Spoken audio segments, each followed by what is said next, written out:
Tonight's County Council meeting was for July 16th, and it was our first County Council meeting of the month due to us having one that was canceled or postponed basically earlier in the month due to July 4th. So this meeting we kicked off early at 6 o'clock because we honored Honey Path First Baptist Church on their 150th anniversary.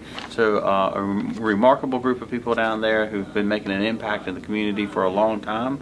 And then we went into our normal county council session at 6:30, and we started with third reading like we always do, and we had a couple of things that came up, and that was the benefit plans for the county employees and adjusting an ordinance there to make it correct.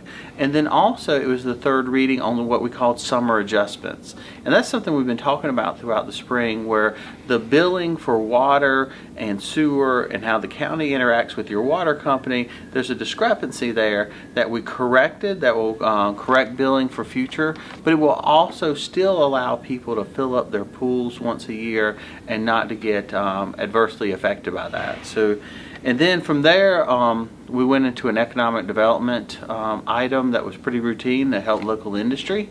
And then in second reading we had 4 items that were very similar in nature. They were all about prohibitions of certain traffic on roads, and I get calls about this in my district periodically. People say, hey, why is this transfer truck coming down the road, and it tears up the roads, or it's causing through traffic that's a nuisance. So we moved forward on that. There's a couple of caveats on I believe 1 or 2 of them where it was only one direction, but in all instances it was where through traffic was going through and causing a nuisance, and so we want to put a prohibition on that. But we also long-term want to make sure that we're allowing whatever industry that those trucks are serving to have an alternate route to ultimately get done what they need to get done. From second reading, we went into first reading, and we adjusted ordinances in the county in regards to zoning advisory groups. And many folks don't know, when something gets rezoned, somebody makes an application to the planning department, says, hey, I want to rezone this from residential to a different residential, or residential to commercial. Well, the planning department makes a recommendation. That recommendation goes to a zoning advisory group, which is made up of individuals that live in that area. That zoning advisory group then sends it to the planning commission. They vote on it, and then ultimately it ends up in county council's hands. So one of the things we wanted to do was make it easier for zoning advisory groups to meet and to take considerations and how many years that those zoning advisory areas would operate. So we streamlined that process because we want citizens to be involved, because it's important for us to hear what they have to say, but we don't want to create a committee structure that's so cumbersome that people don't want to be involved. So we worked on that. From there we went into a public safety update, and Chairman Graham from the Star Iva area chairs the Public Safety Committee, and we hit a bunch of different items.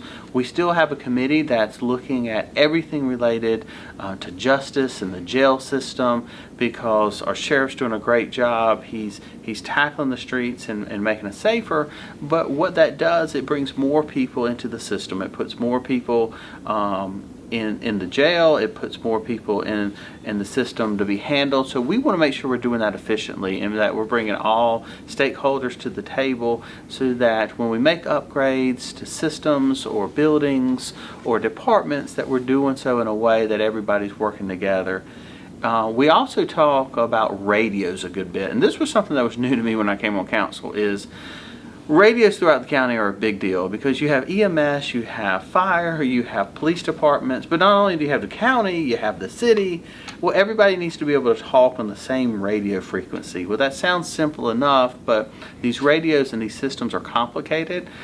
We enter into multi-year agreements for these systems with companies like Motorola, and ultimately people need to have the same equipment so that we can keep folks safe. So tonight, and it's important to note that some people say, what about cell phones? There are lots of places in emergency situations in the county where the cell phones don't work. The signals are not there. Yes. That's why the radio is such a critical piece for EMS and the emergency preparedness people. You don't want the emergency preparedness people to be hamstring because of a location in the county or a tower being down or cell service.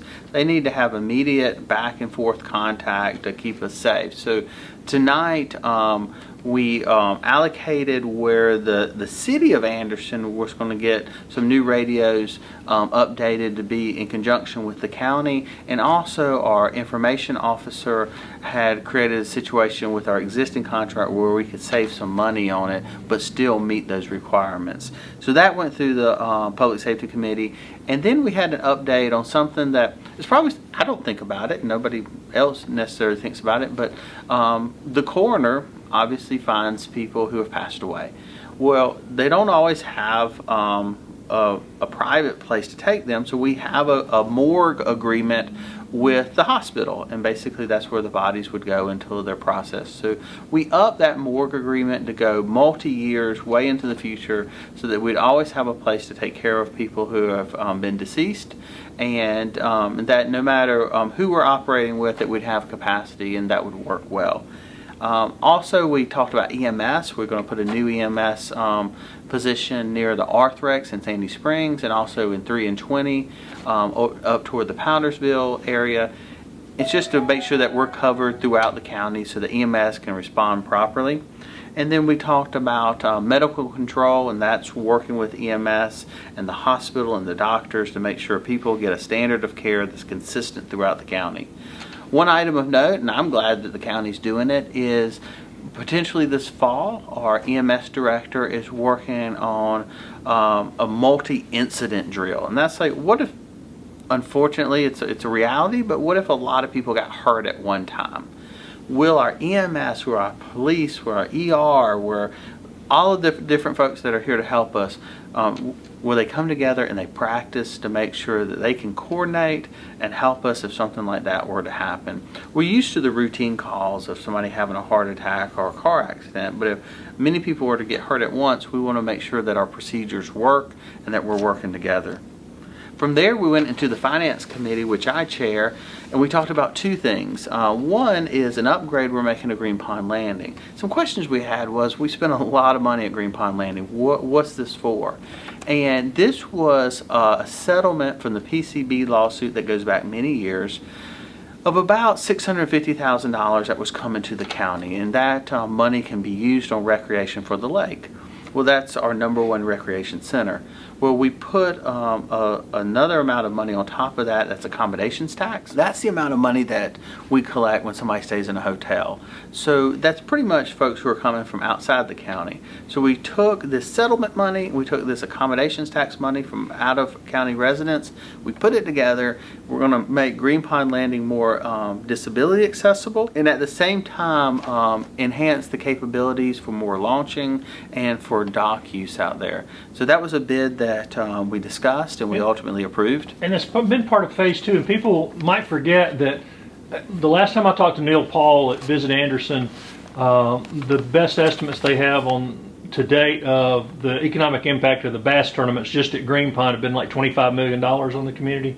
Yes, those are the same numbers that I saw, and it's made a huge impact. And in the fishing world and throughout the southeast or even the country, Anderson's on the map. It's sort of I sort of equate it to the Southern 500 track that's down in the low part of the state. That people know what we have here in that regard, and this is part of the ongoing plan to enhance it, keep folks coming here, and create better recreation, not only for the events that come from the outside, but for the folks that live here in the county. The second item we talked about was mainly a financial accounting item, is a capitalization threshold, where we tweaked how we record assets in the county.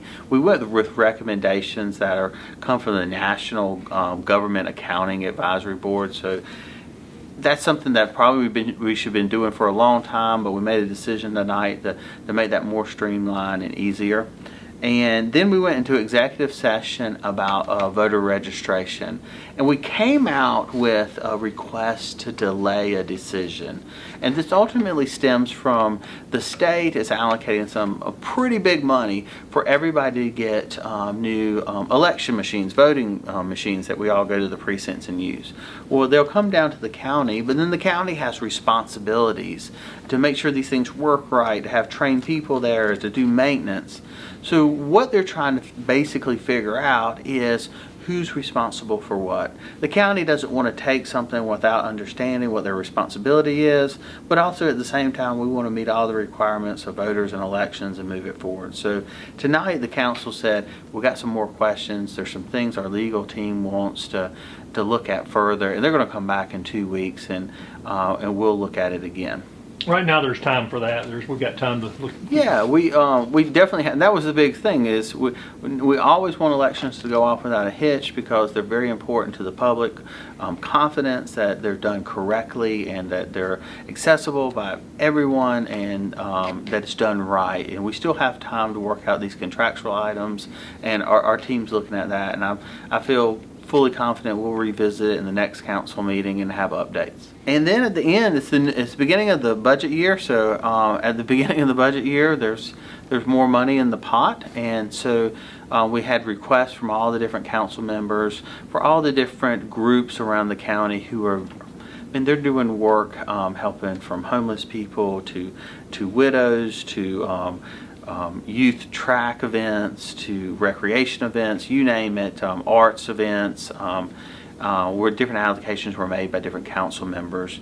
And then, as always, we end with public comment, where we had one that was a litter comment, talking about what a great job our litter control had been doing through the county, at least in her area. And then everybody just spoke briefly about what was going on that was of interest to an individual council person. And that basically ended the night. So it was a routine meeting. It was for a midsummer meeting. It went pretty quickly, and we fully expect to go into more items going into the fall. One thing to note, Chairman Dunn did announce that Belton Honiopath would be having a town hall on July 23rd. That will be hosted by the council members that are adjacent to that area or represent that area. One of the things of note will be they will be talking about the car fee. They'll also be talking about other things that are of county interest. So, if you have any concerns of that nature, please make plans to attend that. And as always, staff and council members always look forward to everyone's input. So feel free to text, email, call, or attend the next meeting.